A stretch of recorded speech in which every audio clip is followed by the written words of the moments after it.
Kisah pengembara yang lapar.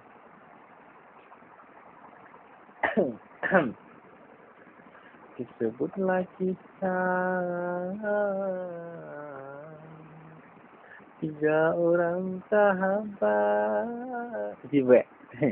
Tersebutlah kisah tiga seorang sahabat, Kendi, Boyo dan Awang yang sedang mengembara. Mereka membawa bekalan makanan seperti beras, daging, susu dan buah-buahan. Apabila penat berjalan, mereka berhenti dan memasak makanan. Jika bertemu kampung, mereka akan singgah membeli makanan untuk dibuat bekal dalam perjalanan. Pada suatu hari, mereka tiba di kawasan hutan tebal. Di kawasan itu, mereka tidak bertemu dusun atau kampung. Mereka berhenti dan berehat di bawah sebatang pokok ara yang rindang. Bekalan makanan pula telah habis. Ketika tiga sahabat ini berasa sangat lapar. Hai, kalau ada nasi sekawah, aku akan habiskan seorang. Tiba-tiba Kendi mengeluh. Dia mengurut-ngurut perutnya yang lapar. Padanya disandarkan ke perdu pokok ara. Kalau lapar begini, ayam panggang 10 ekor pun sanggup aku habiskan. Kata Bujung pula. Janganlah kamu berdua tamak sangat dan bercakap besar. Aku pun lapar juga. Bagi aku, kalau ada nasi setinggi pun sudah cukup. Awang bersuara. Kendi dan Boyo tertawa mendengar kata-kata Awang. Dengan nasi sepinggan, mana boleh kenyang. Perut kita ni tersangatlah mendengar keluhan ketiga-tiga pengembara tersebut. Lalu menggugurkan 3 helai daun. Buk. Kendi, Boyo dan Awang terdengar bunyi seperti benda terjatuh. Mereka segera mencari benda tersebut di celah-celah semak. Masing-masing menuju ke arah yang sama berlainan. Ada nasi sekawah lah. Kendi menjadi keheranan. Dia menghadap sekawah nasi yang masih beruap tanpa berfikir panjang, lalu dia pun menyerap nasi itu dengan lahapnya. Ayam panggang 10 ekor.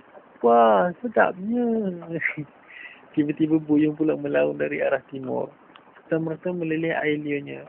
Seleranya terbuka. Dengan bantas, dia mengambil ayam paling besar lalu makan dengan gelojok. Melihatkan Kendi dan Boyong telah mendapat makanan, Awang semakin pantas meredah semak.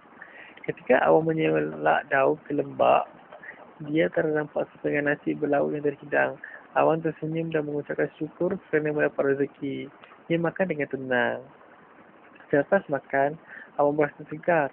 Dia berehat semula di bawah pokok ara sambil memerhatikan Kendi dan Boyong sedang meratah makanannya. Oh, Kendi sendawa. Perutnya kenyang. Nasi di dalam kawah masih banyak. Dia tidak mampu menghabiskan nasi itu. Kenapa kamu tidak habiskan kami? Tiba-tiba nasi di dalam kawah itu bertanya kepada Kendi. Aku sudah kenyang. Jawab Kendi. Bukankah kamu telah berjanji akan menghabiskan kami sekawah? Tanya nasi itu lagi. Tapi perut aku sudah kenyang. Jawab Kendi. Tiba-tiba nasi itu berkumpul dan mengejar Kendi. Kawah itu menyerkut kepala Kendi dan nasi-nasi itu menggigit tubuh Kendi. Kendi menjadi meminta tolong.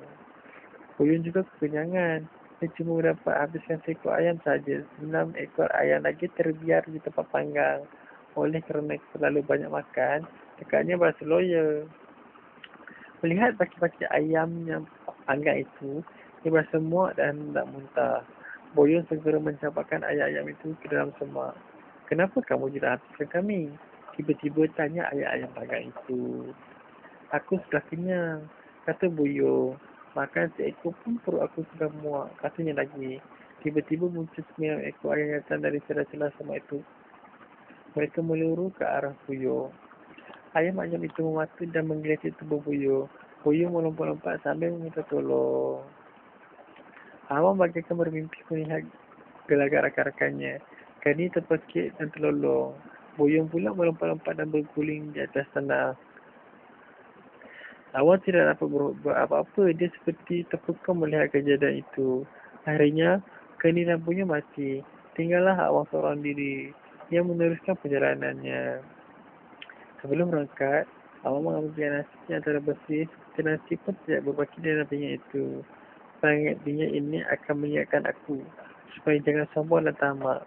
Makan dialah berpada-pada dan tidak membazir, kata Awang, lalu beredar meninggalkan tempat itu. Moral of the value, orang tamak selalu rugi. Jangan membazir. Dengar tu ya.